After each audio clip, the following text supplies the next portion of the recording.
All right, welcome everyone to On Being a Citizen, a conversation with filmmaker Emily Harrold on the documentary Meltdown in Dixie. I'm Frank Martin, and our program is part of the TWIGGS Rose Festival of the Arts in Orangeburg County, which we hope will become an annual event. The festival has just begun this year. So this design that you're seeing on screen is by Dr. Leo Twiggs here in Orangeburg. And the purpose of the festival is to celebrate Orangeburg and its culture, the history, the arts, and also, I guess, the unique cultural character of our community. And unfortunately, it seems there was a countywide outage of the internet, so I'm on a hotspot. So if I go out, I'll have to come back in. So please forgive me if there are any technical glitches. That was completely unexpected that the library and conference center would not have internet today. And this entire event is being made possible in part by the generosity of Sydney and Jacqueline Fulton. The other sponsors and other participants are the HBCUs in town, as well as Orangeburg Calhoun Technical College. So we are co-sponsored by Claflin University and South Carolina State University, of which I'm certainly a part. And this, of course, is the IP Standback Museum and Planetarium on the campus of South Carolina State University. And the museum collects works from the African diaspora, so African and African-American artists, Afro-Caribbean artists, but we're able to show works of art from any culture, from anywhere in the world. This is our principal exhibition space with the exhibition Epiphanies that was installed some years ago, which I curated jointly with Janelle Logan, who is now at the McCall Center in Charlotte. The exhibition was about the ways in which art helps us have insights into human experience. And our current exhibition as part of the TWIGGS Rose Festival is entitled Materials, Memory, and Metaphor, Visual Art as Narrative Experience. So perhaps we'll update this with some excerpts from that. So we have collections of African art, particularly figures like these Ariabeji, which are twin figures who are used as a kind of homage to instances where a twin or a child may die. And so the spirit of the child that's lost is respected and honored and venerated. And these Ariabeji are often brought to the table to substitute for the spirit of the loved one who is lost, or they're given gifts and they're acknowledged in ways to remember the presence of that person. And when we look at our collections, they represent many of the indigenous African communities that make up the gene pool of South Carolina. So our collection is unique in that it's primarily works of the Mende, Vai, Temne, Yoruba, many of the peoples who were captured and enslaved, who produced the wealth that became South Carolina's rice and cotton and indigo resources. And we also have an extensive collection of photographs from the Harlem in My Mind exhibition, which was originally installed at the Metropolitan Museum of Art in New York. And this is an historic collection on which I am working with Doreen Young, who is our technical advisor on our Zoom here. And eventually we hope to have a complete catalog of that collection. And the photograph you're looking at in just the center there is a work by James Vanderzee, who chronicled life in Harlem, where so many Americans of African descent, actually, when they left the South, they would go to New York, they would go to Philadelphia, they would go to Washington, they would go to Chicago. But South Carolinians primarily went to New York and Philadelphia. People from Alabama and Georgia sometimes went to Chicago and St. Louis and other areas. And if you were in Louisiana, you went to California, to LA and various places. But we chronicle some of this history. And of course, we have beautiful photographs of writers like Langston Hughes, who was a part certainly of the Harlem Renaissance, I think with some roots also in North Carolina. So the ideas expressed in our program are not the opinions of the administrators or officials at South Carolina State University or any of the associated institutions, but are the carefully considered opinions and ideas of our individual expert guests who are distinguished in their respective fields of endeavor. And our panelists are speaking here as private citizens and not necessarily as institutional representatives.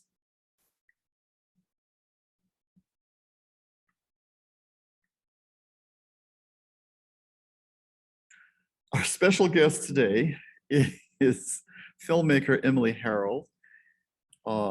Emily is an award-winning documentary filmmaker from Orangeburg, South Carolina. Her films have been screened at such festivals as the Tribeca Film Festival. And Emily is at Doc Nice or DOC NYC, Document New York? Doc NYC, yes. Doc NYC. The Melbourne International Film Festival and the Telluride Film Festival.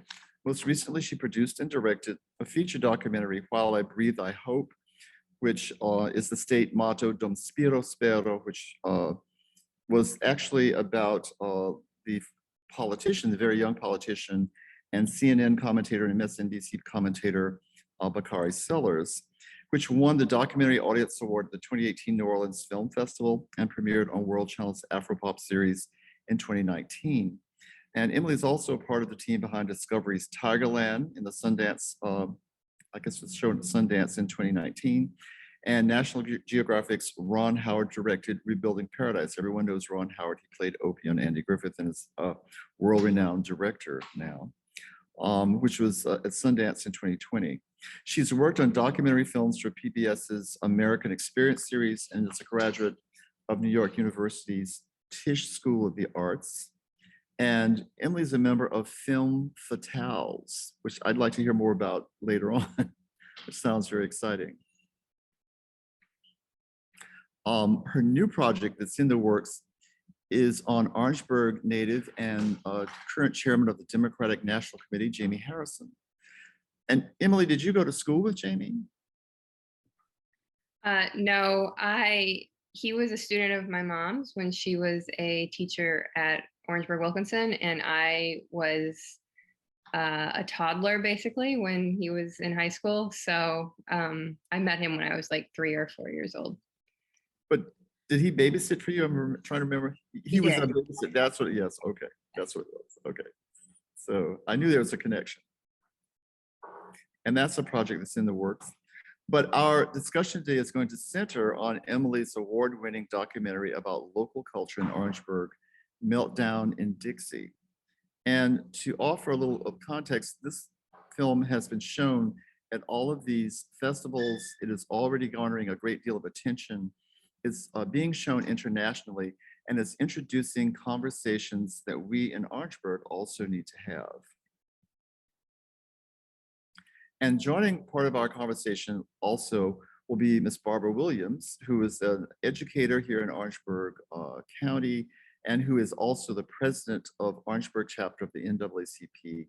And so Barbara will be calling you to come in later on in our discussion. But a little more context, I was planning on showing the showing an excerpt from the film here. It all began with a Confederate flag flying next to an ice cream parlor. The owner of the shop is not happy. That flag is not mine. It's a piece of property that the Confederate veterans owned. A battle erupted in the community. The Confederate battle flag is the soldier flag, our ancestors. That's why we're so proud of it. It stands for racism, slavery, hatred. Windows were broken out. I was fist fighting with people in the parking lot. They were screaming at me, calling me a racist. Free speech or a symbol of hate. As long as there are Confederate monuments everywhere, white supremacy will always be here. Meltdown in Dixie on America Reframed. So that gives you a little preview of what the film is like. Emily very generously allowed us to provide an access to the film for our audiences in Orangeburg with our press release. And it was shown here at the Orangeburg County Library on the large external screen in the area that is an amphitheater, so that the community can come to the library, use the library as a kind of community resource. So there are these efforts to build a greater sense of community. What I'm showing right now is the Confederate Memorial that is downtown in the heart of Orangeburg, with an effigy of Captain John Palmer, who was a local citizen, and he was the person selected to pose for this image that was raised by the women who were widows and daughters of the Confederate dead.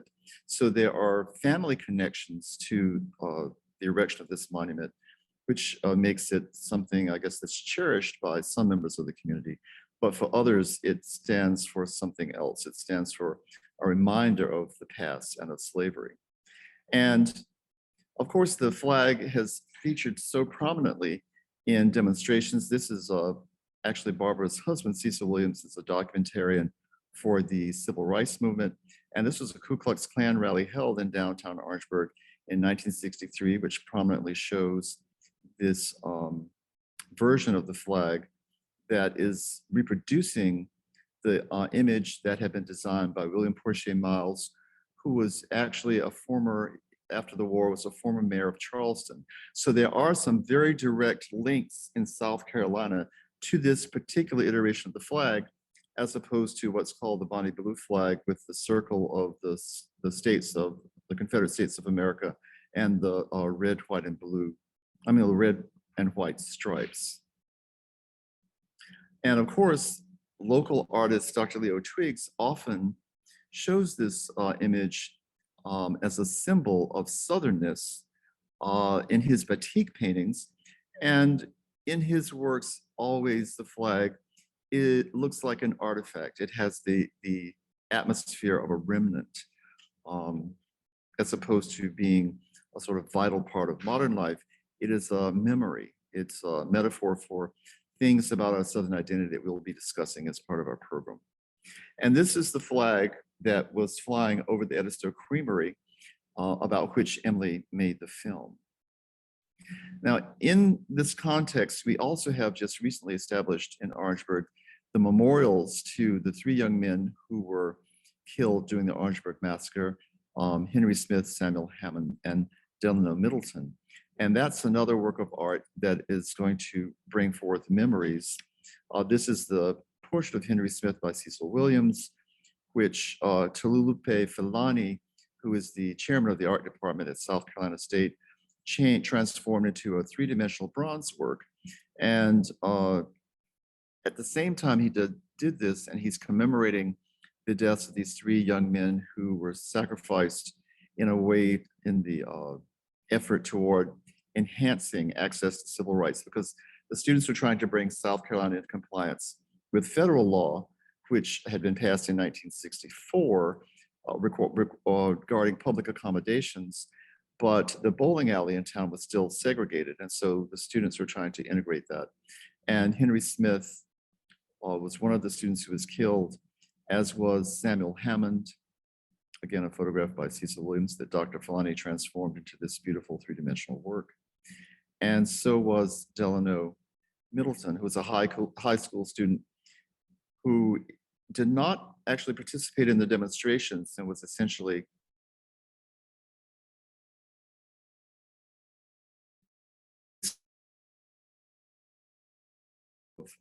memorials and monuments in our community. It can create a sort of fraught conversation about the ideas of interpreting the past and interpreting history. So before we go into the heavier aspects of the discussion, I'd like to ask Emily a little bit about what was it like growing up in Orangeburg? So I'm in my early 30s, so I was growing up in Orangeburg, mostly in the 90s and early 2000s. And my father was teaching at South Carolina State, and my mother was teaching at Orangeburg Wilkinson High School. And so I, interestingly, started daycare at Northside Baptist Church. And so my first few years I was at Northside, which was a predominantly white space, I would say. And then when I started school, I went to Marshall Elementary. And I do very distinctly remember that most of the kids that I grew up with at Northside were going to Orangeburg Prep. And I didn't super understand, at that point, of course, I was 5 years old, right? So it was confusing to me why all of my friends were going to one school and I was going someplace else. But I quickly at Marshall made new friends. And I think over the course of my elementary school experience, came to realize that I was one of the only kids in that school that looked like me.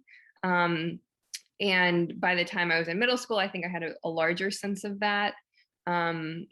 It's kind of the opposite story that you hear about children of color when they're in mostly white environments. Everyone was really into touching my hair. That was something that people enjoy. Like the girls that were very interested in braiding hair. I got my hair braided a lot. And so, I think as a kid, you're basically, these are your friends, and it didn't super, I think, the racial aspects, I think, that are just in the fabric of Orangeburg and South Carolina, I think are things that I was confused by as a child, and then as a teenager was starting to kind of weave together. But I think it wasn't really until I think I was in high school and then college that things started really solidifying, and I started asking questions and really analyzing, I guess, what society is like in Orangeburg, the historical reasoning for all of that. And as a result, a lot of the work that I've done has just been about kind of the racial aspects of our culture. Mhm. So obviously we're all individual. We have a certain appearance, our hair has a certain texture, certain kinds of features, but it did strike you as a child that those had anything to do with race, really, right? You were just friends with the people you were friends with. Yeah, I mean, I guess maybe very obliquely, like my hair is different because I was white. But I do remember people being very intrigued that my skin was so light. Like that was something that would talk about. But it was never in the, I think, more negative aspects that I think we associate with racism. I think it was just different. These were differences that we as kids were seeing in each other. And, it didn't strike any of us as weird or different or anything like that. I think looking back, it stands out, but I don't think in the moment it crossed any of our minds. Well, it's very interesting what you're saying to me, because I didn't realize either there was a big difference in people based on something called race until I was about 13, because I was one of the people that integrated. I'm old enough to be your grandfather. But no, I was one of the people that integrated the schools in Sumter. And it seems, I have this theory that if race isn't introduced, if it naturally evolves and people discover it as a part of the process of growing up, then it's not as traumatic as it has become in our society. But that may be a second topic we can pick up. I'm interested also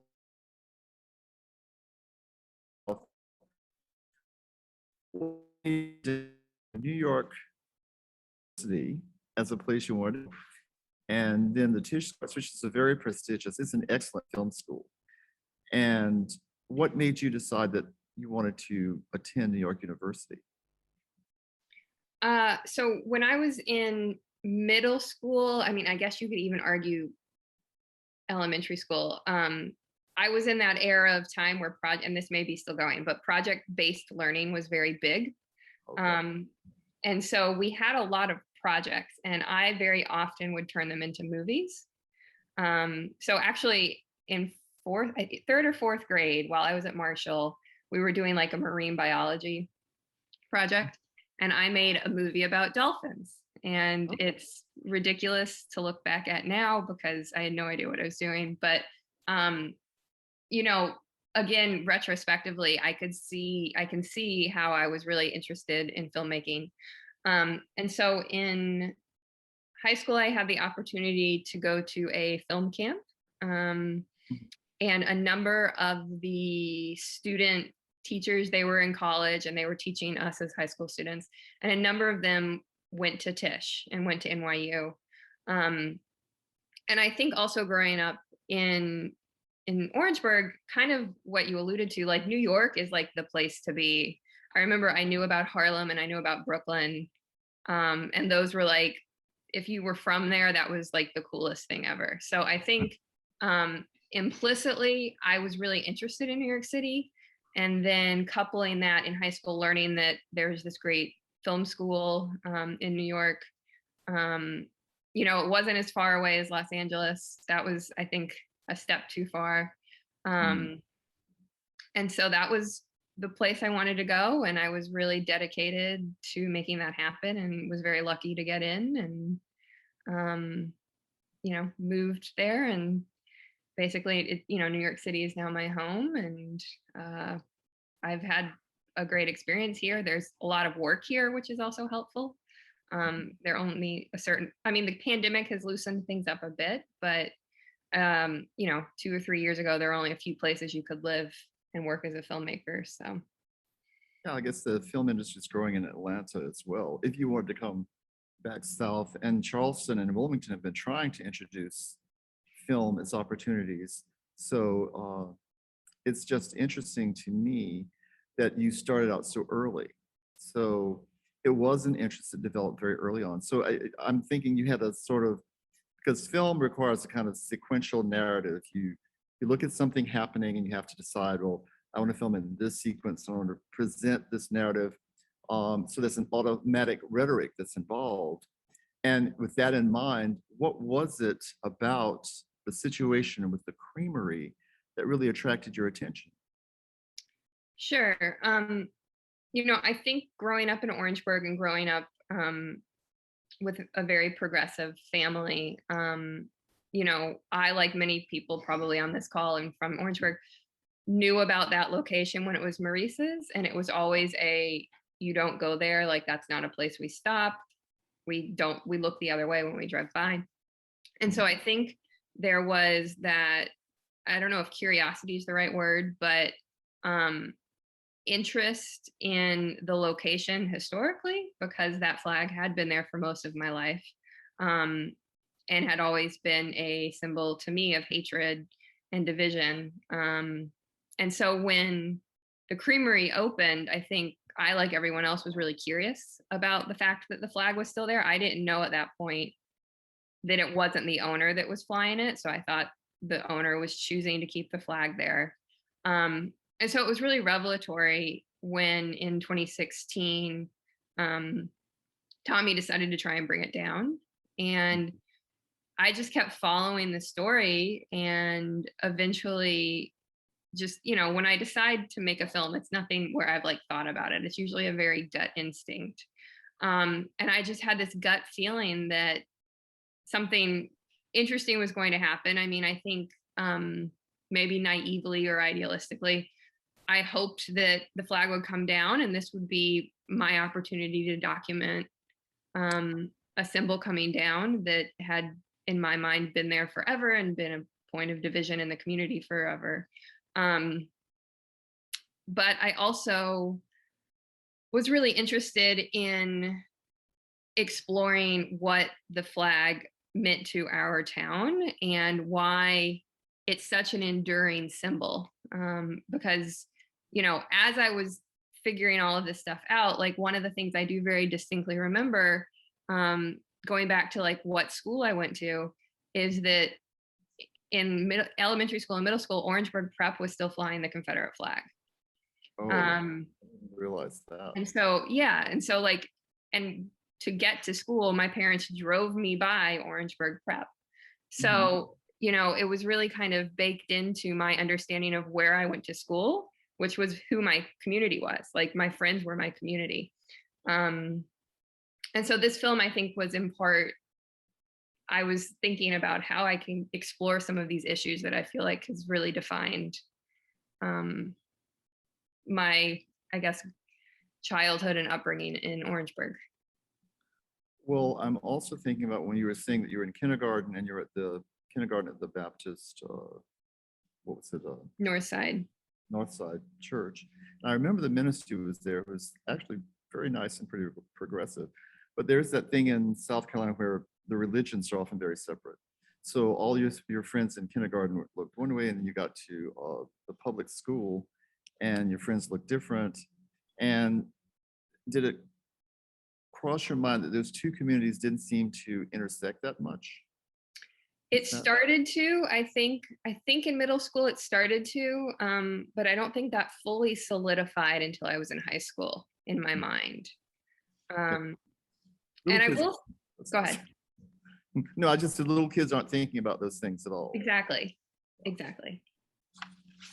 So, and there are always two sides in a story. So,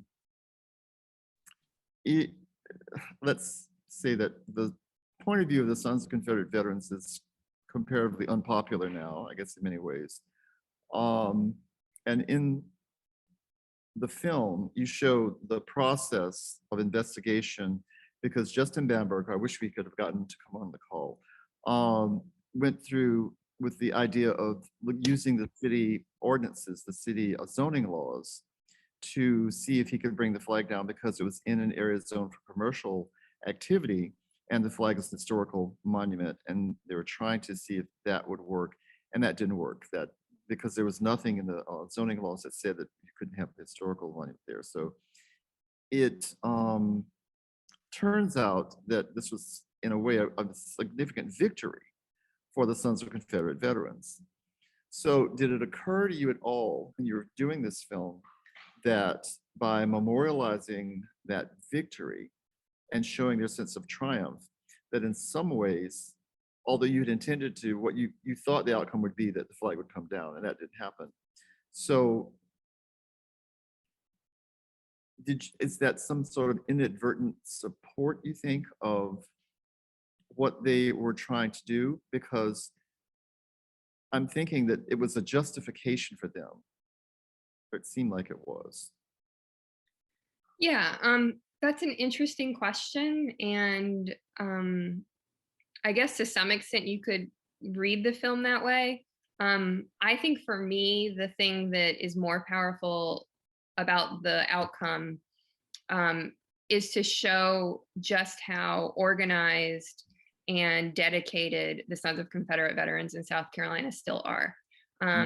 You know, going to film them putting that flag up on 95 and seeing that footage and watching it is, to me, some of the most shocking material that we filmed. Because I think we like to imagine that these symbols are coming down, and a lot of them are. You know, since 2015, many have come down. But we can't ignore the fact that these are also going up. There's an active effort that in Orangeburg, Buzz himself is very involved in to get these symbols up in new places. And so I think for me, while yes, you could argue that I've documented victories for them, I'm hoping that what will resonate is that, you know, we as a community, if we don't want these symbols of division to continue to appear, that we as a community need to find a way to come together and find ways for symbols that are more about unity to come up and not these symbols of division. Well, we don't want you to be Buzz Braxton's Lenny Riefenstahl.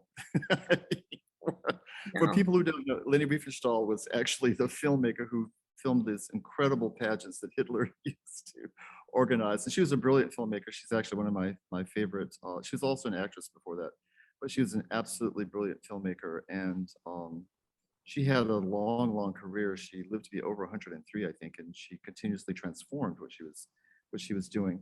But in the case of the symbols of the Confederacy, the nature of that, the nature of identity is so intense, and there's such a heavy burden of history. And by looking at original documents and knowing the history of Orangeburg, that it was an occupied city, and you still have remnants. The house of the judge who lived on Whitman Street is still standing, and the historical notice about his wife, who had, I think, received Sherman socially, and then he came here. They stayed in her house, and people, you know, the grandparents and great grandparents passed those stories on to their children.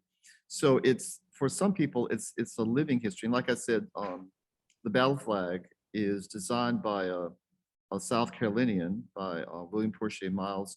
So there's a real sense of ownership,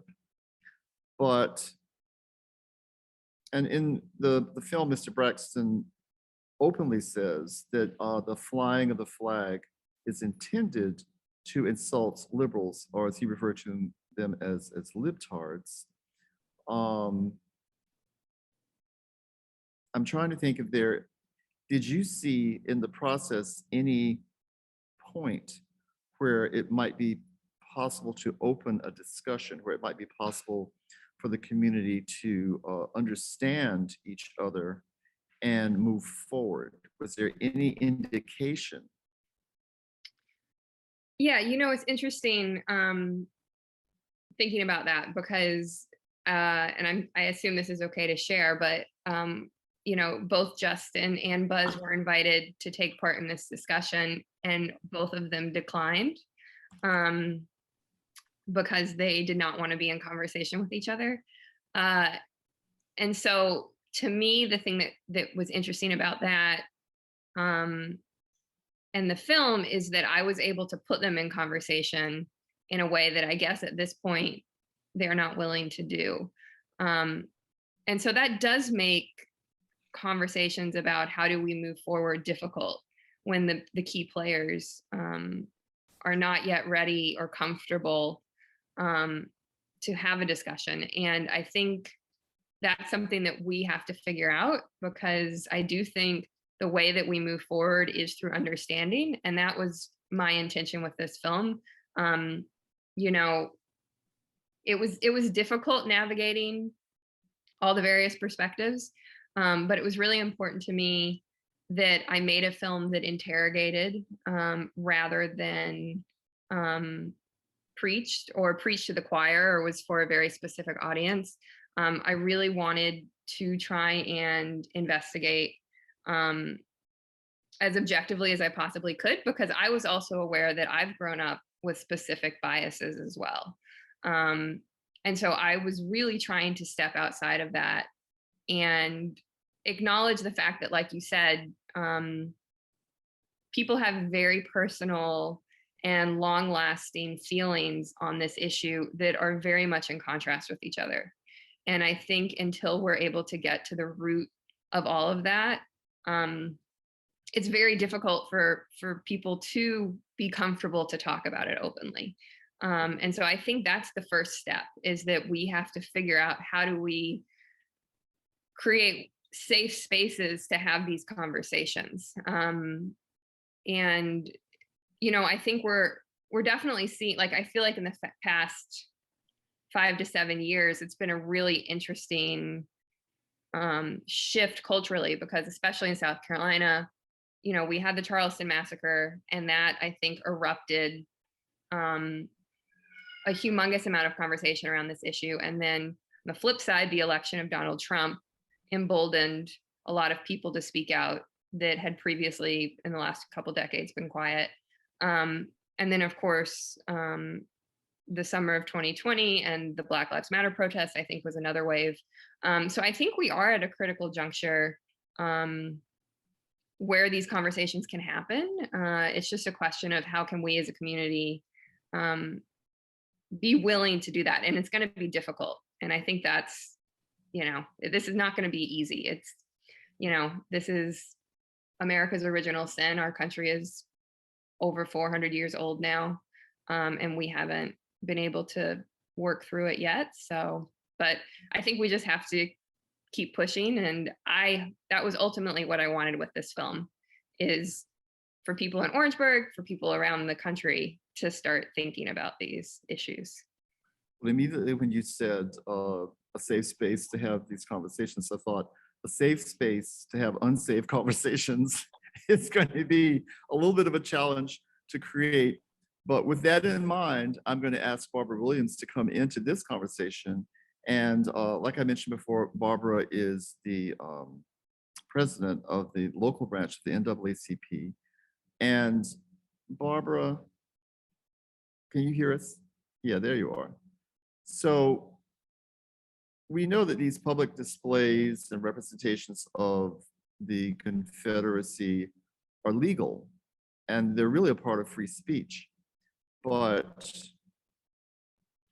just because someone has a right to do a thing, is it the right thing to do is a question. And then how could you open conversations that would lessen this sort of ongoing dissension as a person who's an organization that really has fought for civil rights, for human rights for over 100 years? And are you unmuted, Barbara?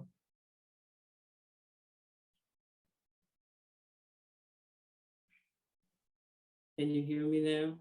Yes. We can hear Okay. you. Oh, I agree with what Emily, said a minute ago about being in a safe place to talk about things of this magnitude. And as you said, because seemingly it is legal to fly, again, is it the right thing to do? And what does that say about our community? To me, it gives me the appearance that someone is trying to use maybe scare tactic. They're trying to offend someone. And lastly, to even just keep the community divided. That's what it seems like. Because why would it be that someone not living here in the community take the liberty of wanting to do something of that nature, just fly it here? I know there's some other areas too. I think, for example, it seemingly went to specific areas. I know there was one placed in the Holly Hill area. And then when we looked up, I can't remember which one came first. And then here in Orangeburg. So until I had also had a conversation, probably about 59-minute conversation with Mr. Braxton as well. And it's like, it is what it is.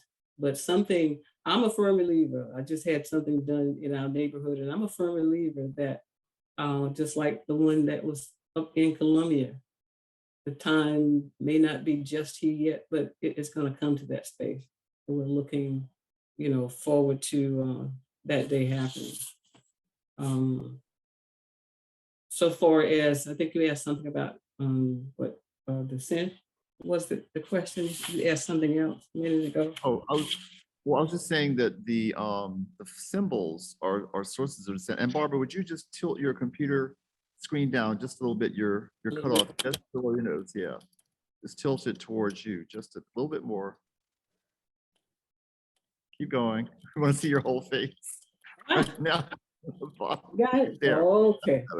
Yeah, you could bring it a little bit more if you wanted to. But no, I was saying that the symbols are simultaneously unifying and creating dissent, because it unifies individuals around some individuals around a sense of Southern identity.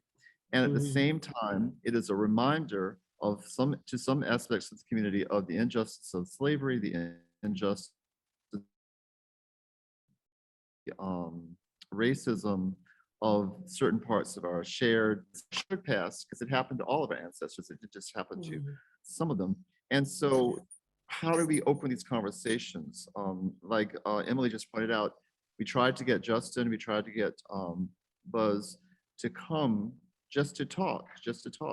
And I think they both feel a little bit irritated, I'll just say it like that, about the situation that's passed, and they are perhaps unwilling to even open the conversation again. So if we can't even discuss, what strategies do you think we might be able to employ to move forward? What strategies can you propose that would bring the communities together? I just think that it goes back to, I guess, that bridge building mechanism. We have to reach out. As a matter of fact, I'm trying to tie this in with that.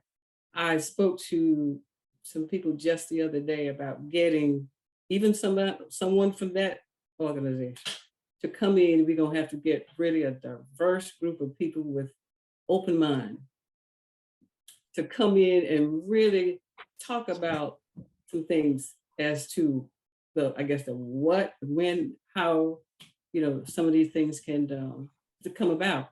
because we need to come together to a place of healing, and it won't be we won't be able to do this until we can sit down around the table, listen to what makes us more alike than different. And just think back over 113 years ago, if we hadn't had this diverse group of people to come down and sit around the table to form, our organization, NAACP, Right. what that could have been like. But somebody took the time to sit down, to reach out, and I would like to be that. Like I said, I talked to, and I don't think he mind me mentioning his name. I started with Paul Miller and some others, and we have a collective group of names of people around the community from all walks of life, and we're going to try to put together some kind of forum, whatever it is that we can, or to see if we can do something about this, because we need to come together and we need to heal. Well, I'm going to point out that Emily's film is so wonderful as a point of departure because the film really does show the anger and frustration and pain that underlies some of the issues with individuals like Buzz Braxton, as well as the African American community, because the African American community is upset that someone wants to apply these symbols that they see as hatred. But at the same time, Buzz and the Confederate veterans don't want to be denied their identity. They don't want to be denied their right. So this is really an emotional and cultural issue and a social issue. And the solution in the film, they tried to find a legal solution which does not address any of the emotional challenges.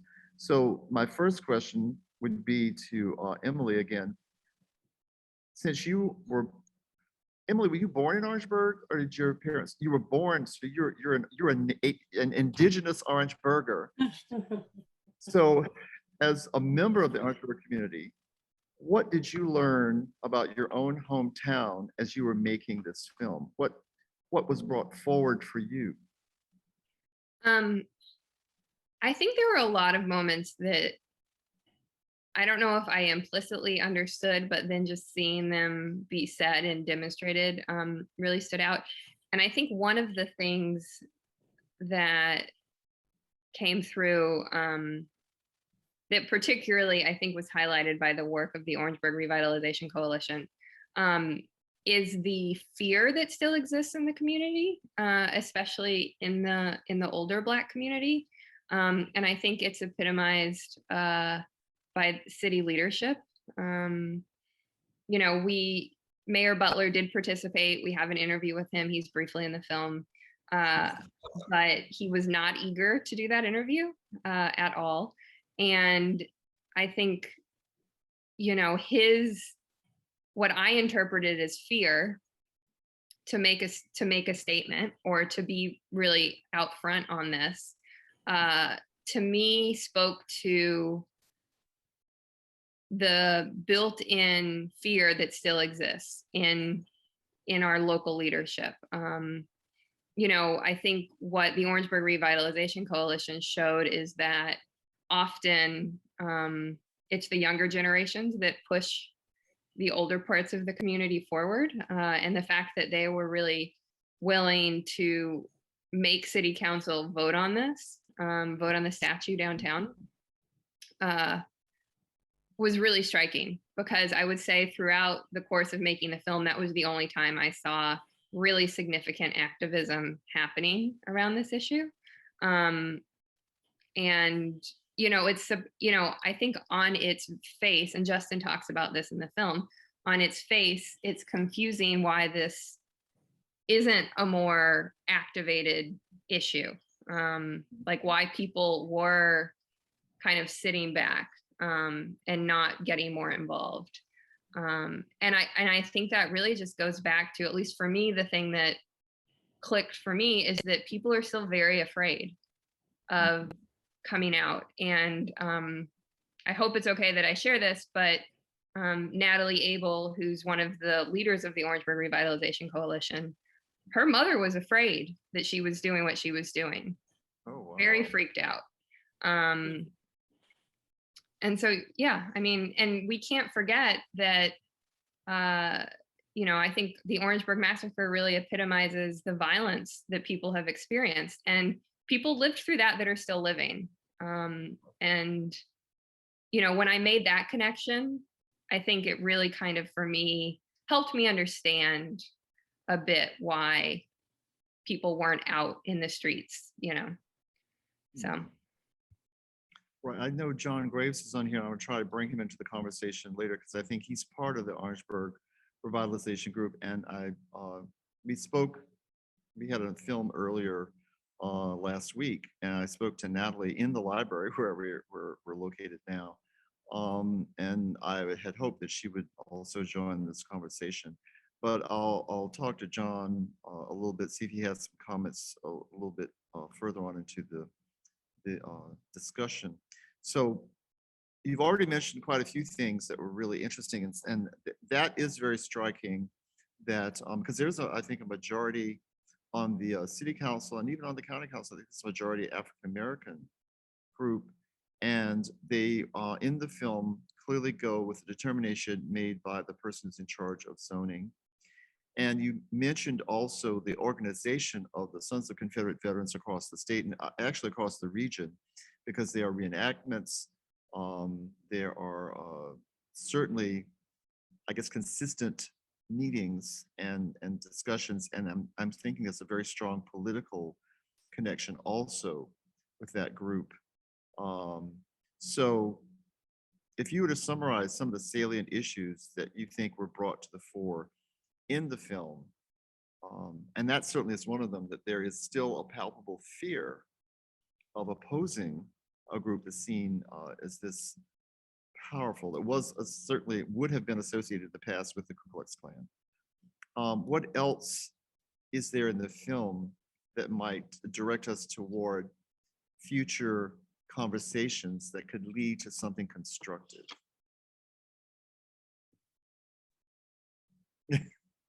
Too much. That's a lot, yeah. I think also, I guess, thinking more constructively. So you mentioned that a lot of the film follows the legal battle. And I think for me, what was really interesting is how, again, this does go back to how just ingrained so much of this is, but it's built into our laws. Mm-hmm. And even say city council was very forward thinking and wanting to get all these symbols down, they still have to wait for the General Assembly to vote on most of these. And again, you mentioned that the private property aspect of this, I think the Sons of Confederate Veterans have been very thoughtful about that. The flag that went up on 95 is on private property. And so I think we have to also acknowledge that our legal system has really, for generations, has been on the side of white supremacy and keeping up symbols of white supremacy. And so I think one of the things that, since Justin is a member of the House, he is a good example of a way that we can think about moving forward on these issues in a legal way, because ultimately we have to, everyone wants to follow the law. And so until some of these legal barriers come down, I think that's also a humongous challenge. Well, I see Ricky has put a comment into the chat. And Ricky, I'm going to ask you if you would mind coming on mic and just explaining your comment as a strategy. And I'll ask Barbara to come in and comment on that afterwards. Yeah, when I was pastoring in Chester back in the 90s, one of my big efforts was to try to bring the Black and white communities together, especially churches. And I was asked to chair the Community Relations Committee of the Chester County Chamber of Commerce. And one of the things we came upon was the old Brainerd Institute, which had been established by the Presbyterian Church after the Civil War for African American young people. And it was, I don't know when it was closed, but there were only a couple buildings left at that time. And the effort was to try to save those two buildings and restore them. And we ended up scheduling a work day on a Saturday. And it was amazing how many, not just African Americans, but white citizens of Chester came out to help work. And I guess just in the process of sweating together and doing physical work together, there was a lot of conversation that went on. And we had, in addition, we had quarterly unity services where we would have a service at a black church with a white preacher, and the 3 months later at a white church with a black preacher. And all of that, I don't know how much it helped right then, but I do know that just a couple of years when all the Floyd stuff was going on all over the nation, in Chester, I saw something on Facebook, a picture of the black and white communities coming together in kind of a called meeting at the courthouse in downtown Chester and just talking for like 2 hours. And one of my best friends from there, Earl Moore, an African American, texted me and said, "Ricky, it's been 20 some years since you've been here, but it's showing fruit. You planted these seeds 20 years ago." It takes a long time, but I think, sitting down and talking is wonderful, but sometimes working and talking at the same time.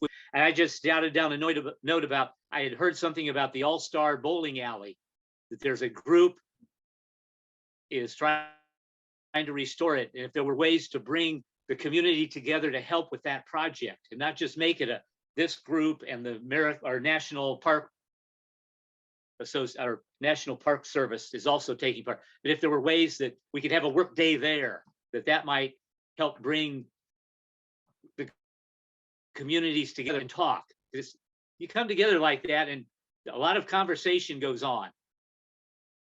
Well, yeah, the restoration of the bowling alley is a project undertaken by Ellen Zischholz, and I forget the name of her coalition of people. So they're right down the street from the library. The library is also doing a lot of initiatives to try to create a sense of community.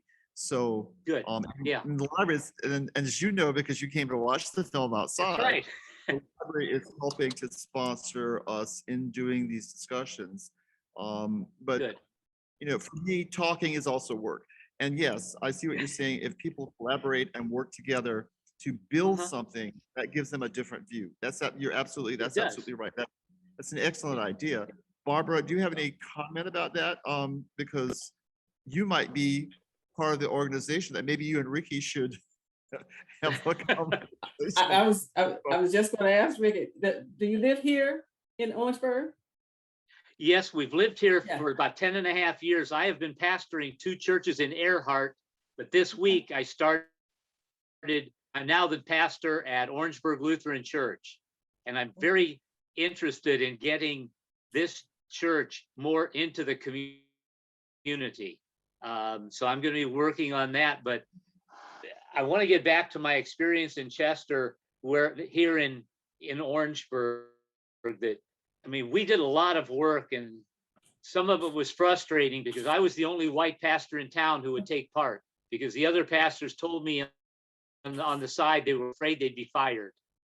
And I was NAACP Man of the Year in 1996 in Chester County, and was the ML King chair or Grand Marshal of the MLK Parade one other year. And my best friend said, "Can I supply the car for you to ride in?" He said, "I'm scared for you. I want to be there in case somebody takes a shot at you." Because he was honestly terrified that the KKK would try to kill me. In the mid 1990s. And I didn't care. Yeah. Well, I'm glad to know that. So now I put you on my list with that group that we So I have to thank Frank and Emily for making certain that you're here. But I concur with what both of you said, and again it goes back to the discussion and understanding, the history and heritage and working together to make the necessary changes when and where, and putting it into its proper perspective for preservation. So Ricky- again, sometimes people think you just jump out and it's going to just happen at the moment, but it may be a period down the road, but I think it can happen. And I'm willing to be a part of that to make certain that it does. But Ricky's pointing out that you have to have willing people. So you Have have to be to, willing. open-minded, But that means you have to have members of the community who can create some inroads right, among the people that need to have the discussion so that they can start. It has to start. So absolutely, absolutely. actually, looking at the film, I think is an excellent point of departure because it's a work of art. The film creates a space that's kind of an objective space where you can discuss the actions in the film, but not necessarily critiquing or criticizing the people. You can discuss the things that are being seen and how they affect the kinds of issues that we're dealing with in real Absolutely. time in the community. Now, John Graves is also on here, I think. John, did you get your sound to work? Can you hear me? I'm not sure. It looks like he might not be still on. Gone? Yeah, he's gone. Okay. So yeah, he couldn't get his sound working, so that's not there. So the other part of this discussion that's a little difficult is that you can have these multiple meanings for these symbols. And so while the symbol will mean one thing to one group of people, the same symbol will mean something else to the other group of people. And trying to reconcile those meanings may be impossible. I mean, that's something that we have to face up to. So if people do get together, we always have that idea of, you may agree to disagree. And in fact, I remember Buzz does say that during the course of the film, that, and he was saying it in regard to the reasons that the Civil War was fought, because he was trying to make an argument in the film that the average soldier was not going to fight to sustain slavery. But of course, those statements about slavery being sustained are exactly the things in the ordinances of secession. And it was a central issue. And even to the extent where if you look at Confederate money, the wealth of the South was in African-American bodies, was in the presence of Black people was the South. That was the wealth of the South. That was the thing that was being defended. And getting people to accept that and discuss it and move forward on both sides seems to be a very important part of this challenge. So I'm going to ask everybody to think of ways in which you believe that it might be possible to have a community first learn about itself and then deal with these difficult issues. And I guess one of the things that always makes it easier is to have food. Really good Southern food often eases conversations. Now, Barbara, I was going to ask you if there were any examples, because Ricky mentioned things that he had done, the things that are currently being offered by the NAACP that are sort of bridge building efforts. You went out for a moment. I Yeah. didn't hear. We've got, yeah, I see my internet's a little unstable. I said, are there any examples of ongoing programs that the NAACP is offering that are bridge building efforts? So far as, what I've, since my tenure as president, I've reached out, across the spectrum. For example, we have our Black History program, when we have our Freedom Fund banquet. I don't just pick and choose. We try to tap into every group, organizations, from health, education, to the ecumenical sector. It doesn't matter whether it's Black, white, whatever. But when we give out awards and whatever, if it's a white group, that's fine. They earned it. That's the way it should be. And not everything is centered. And people think that that's the way it is. It's just about, Blacks, but it's not. NAACP is not, because it wasn't founded by just Black.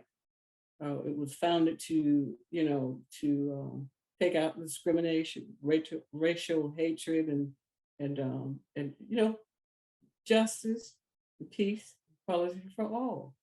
So we've gone across. I went up to the hospital just about 2-3 weeks ago to talk to our new president. I'll come in and to make sure that he knows that we're here to, co-sponsor or anything that's needed. Reached out to Mr. Buchanan over at St. Paul's Church on Amelia Street, but that's what we do. And it's not just about one group, but it's about all. So another question for Emily then is, after having made the film, having followed its trajectory and learning the things you've learned about your own community, what is it that you would like to have the community learn about itself as they watch the film? So what kind of conversations do you think the film might be able to help us initiate? I think one of the sections that I imagine would be the most eye-opening for Orangeburg in particular is the section of what we call in the industry man on the streets. And it's just a series of interviews. I actually shot it at the Walmart across the street from the Creamery. And was honestly quite surprised with how many people were actually willing to have a conversation with me. And I found them to be incredibly eye-opening and incredibly honest, because a lot of people shared preconceived notions about Orangeburg, about our community, how they see the flag, how they see the diversity in the community. And for me, I think just hearing it, like actually hearing the words, was really jarring. And I think ultimately, these kinds of conversations, I think, especially having grown up in Orangeburg, I knew these were not conversations I was supposed to bring up, right? Like, you don't, if we're being polite and friendly and we're running into each other at the grocery store, you're not going to bring these sorts of things up. And I think we all have to face the fact that we can't just get along just because that's the way we continue to get along. Like, right. I feel like there's this sense that if we just go along and get along, that everything's going to be okay.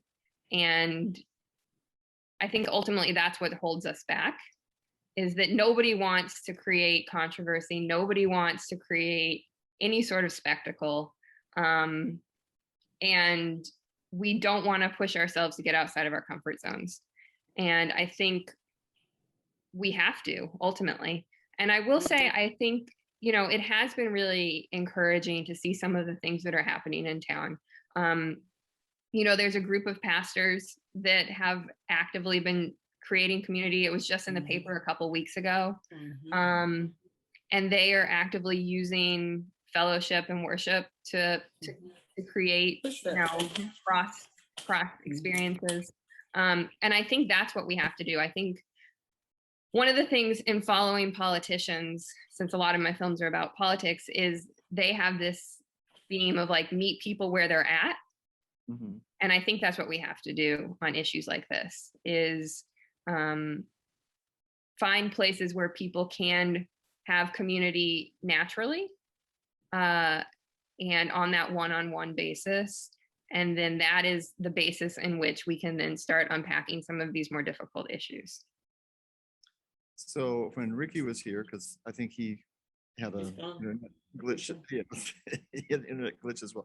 Something's happening with the internet in Orangeburg right now. They're trying to improve things, but maybe that's not happening rapidly enough. But he was talking about working together, and I think that is an excellent idea. The difficulty is that often that becomes avoidance.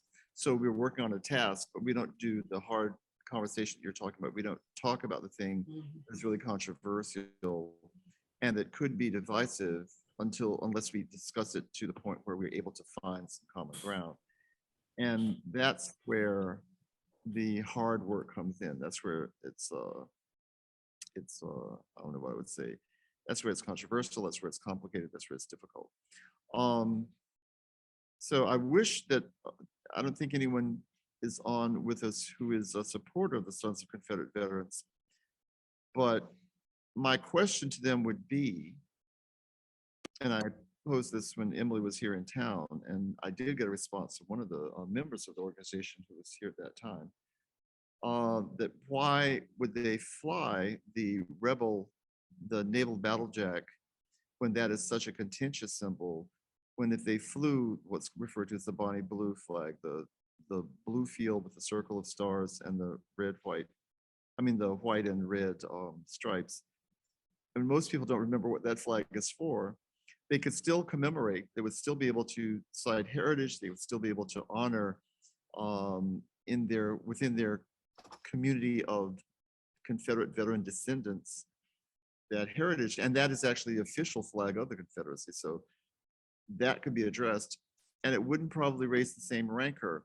So it sometimes looks as if the intention is to rattle people. The intention is to raise the rancor.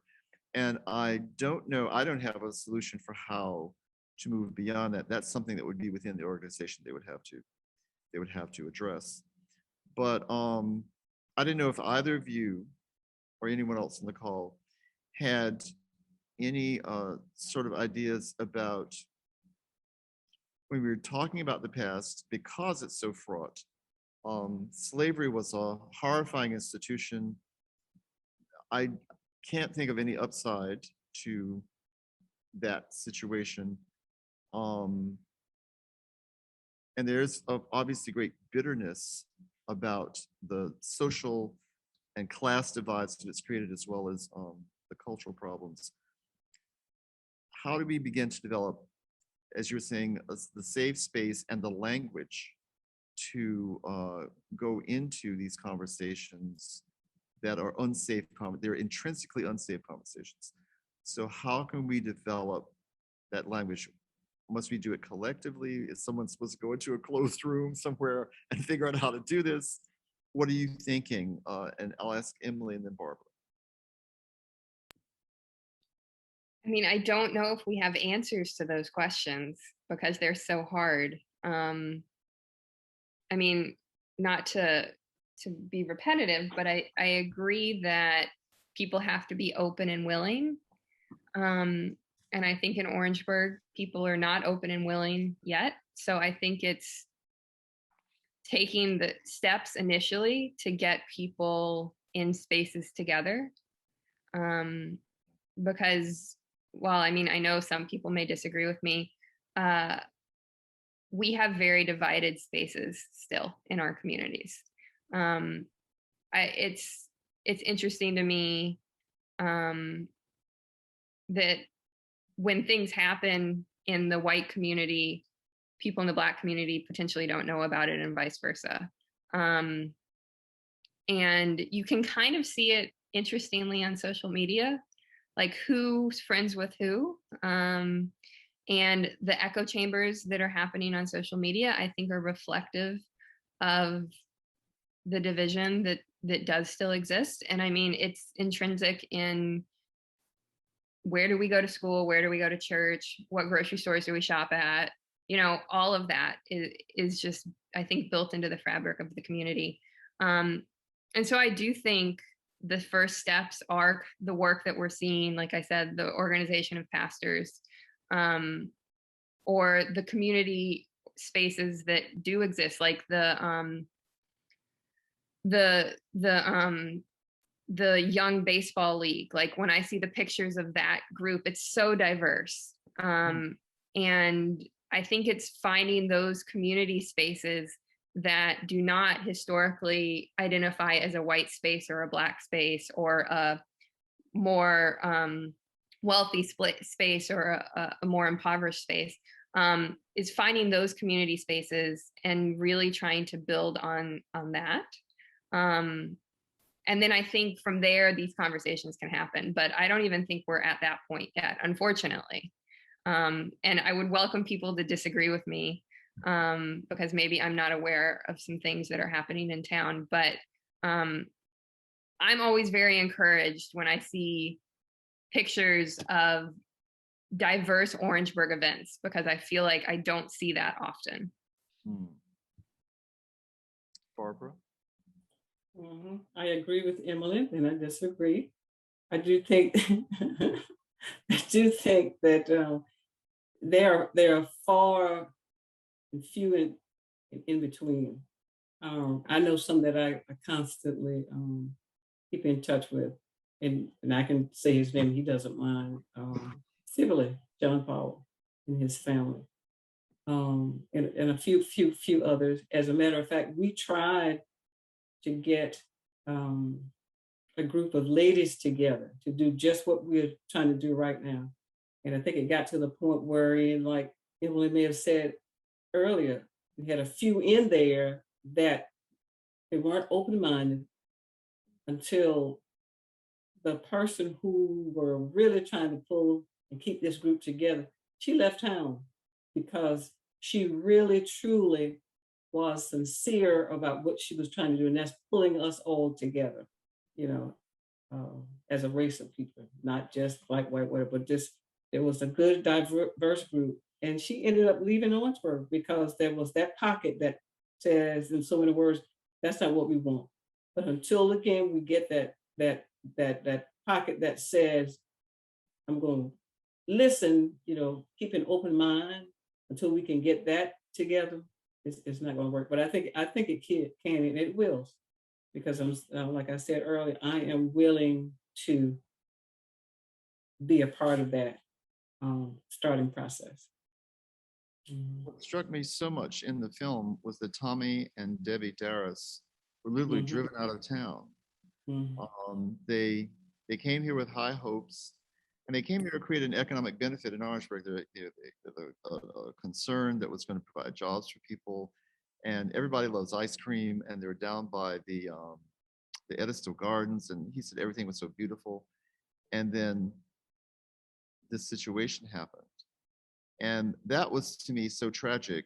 So I don't know. I mean, often when other things fail, economic motivations will cause us to build some bridges that we might otherwise have avoided. And I guess that's good and bad. And the reason I'm saying it's good and bad is because if the only reason people get together to do things is because they're motivated by profit, then that's saying something else about community. So what Emily's vision is for these diverse spaces, I don't know how to bring that about. I'm going to think about it. I'm going to try to do what I can personally to do it. But I really appreciate this film because of the way it articulated the issues. It did look like you weren't trying to take a side. And I think some people have a contention with that because it was objective, or it was as close as we can get to being objective. It wasn't trying to claim anything. It didn't preach at anybody. It just showed this was happening, and it showed this happened, and it showed that happened. And I really appreciated that personally. So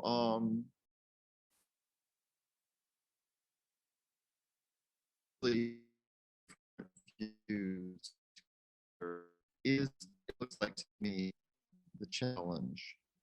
And with that, I'm going to ask you two to sum up. Well, first of all, I'm going to say, well, what are the ways you think that art can be used in the service of creating more community? That's one thing. And then second, how does art help create more community? And then second, do you think that it would be helpful to try to organize discussions around this film still with people who have very different views of what's happening in town? And either one of you can go first. The art part and then the use of the film. I think, well, we know art is, like my husband always said, what is it, to the soul, the push into the soul. That's what Cecil kind of put it. So I think that could be a piece that worked because everybody liked music, everybody liked art. I mean, a lot of people. And I could see that working. And well, I forgot what else you said because you went out a little bit. I couldn't hear. Yeah, I apologize for the connection. Like I said, the internet in the Orangeburg County Conference Center and Library is not working today, so I'm using a hotspot. Thank God my wife brought it with us. So the first part was, can art be used to bring people together? And the second part was, can this film, should we try to use this film again to create a sense of community around the issues it brings to the fore? I think so, because there were parts in it that it just kind of broke my heart, things that was just outlandish, number one. So I think people need to see that and talk about that part as well as the other, because when people believe in something, it's hard to change that mindset. I don't care what you say or how you say it, but I think there might be somebody who might be surrounding that person to say, hey, come on, that's not the way it is, or the way it happened. And maybe something would come on, a light would come on, may have a mindset. That's what I think. Yeah, Only changing Emily. hearts and minds. Yeah, that's the, Changing their hearts and minds. yeah. Emily? Yeah, I think that's one of the most important parts of art, is that it brings people together. And we have arts organizations in Orangeburg that I think do that. I, growing up, was very involved in the Orangeburg Civic Ballet. And my mother is on the board, and I think that's a wonderful community. And really, because a lot of people get very invested and spend a lot of time there. And so I think art is a really amazing way to bring up social issues as well. That's part of why I make films. And to your question about using the film to bring diverse or differing viewpoints together, that's tough. I've taken part in a number of conversations with the film. And I've been very aware of who gets to speak on behalf of the film, and very conscious of that. And again, going back to, your intention of having both Justin and Buzz in conversation, I think part of the reason both of them were wary has to do with the fact that both of them represent very opposing viewpoints that probably are never going to meet in the middle. And so it is difficult to think about having those sorts of conversations, because no one's going to change their mind on those extreme polarities. But I think on the flip side, the value is that most people are not that extreme. Most people are somewhere in the middle. And it could be that member of the Sons of Confederate Veterans that's like very casually a member, that hasn't really thought about this all that deeply, but just knows they have a lineage. And then when they see the film, because I do think one of the things, because of the approach that I chose to take, that people of a lot of various viewpoints have actually watched the film, that they're getting exposed to viewpoints that they wouldn't necessarily get exposed to. I had a screening actually with the Sons of Confederate Veterans last June, and it was about 65 people. Wow. And it was very surreal to sit in that room, a lot of older white men, and hear them listen to Natalie Abel, the young African-American woman that is at the end of the film, talk about how she feels about the Confederate flag. And I wonder, do they interact with that kind of perspective often? Right. Did they respond? Did they say anything? Did they make any comments about her comments? No one, I think, directly addressed her comments, but the Q&A was not a Q&A. It was much more testimonials of how people felt about the film. Right. Yeah, I can see that, because it's so emotional, because it's connected to identity. Well, I don't think anyone although we put it on Facebook and advertised it, no one from the Sons of Confederate Veterans came to our meeting today.